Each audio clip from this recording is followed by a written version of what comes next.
आज कळंब तालुका महाविकास आघाडीच्या वतीनं निषेध आंदोलन या ठिकाणी करण्यात आलेलं आहे।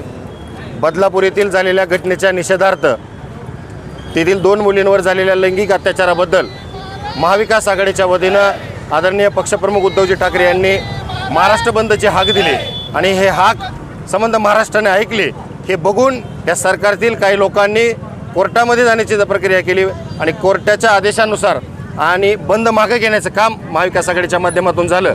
पण आमचं आंदोलन आम्ही मागे घेतलं नाही। या माध्यमातून संबंध महाराष्ट्रभर आज काळ्या फिती बांधून या ठिकाणी प्रत्येक छत्रपती शिवाजी महाराज चौक असतील, डॉक्टर बाबासाहेब आंबेडकरांचा पुतळा असेल, या संबंध महाराष्ट्रात आंदोलनं सुरू आहेत।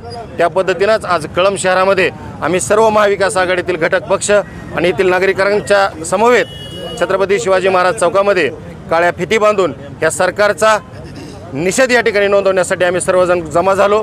गेल्या 1 तासापासून या ठिकाणी सर्वजण काळ्या फिती बांधून सरकारचा निषेध करत आहेत आणि आमची सर्वांची मागणी आहे की जे नराधम आहेत त्या नराधमांवर लवकरात लवकर कारवाई होऊन त्यांना फाशीची शिक्षा झाली पाहिजे। या बाबतीत या ठिकाणी महाविकास आघाडीच्या वतीनं आम्ही आंदोलन आज केलेलं आहे।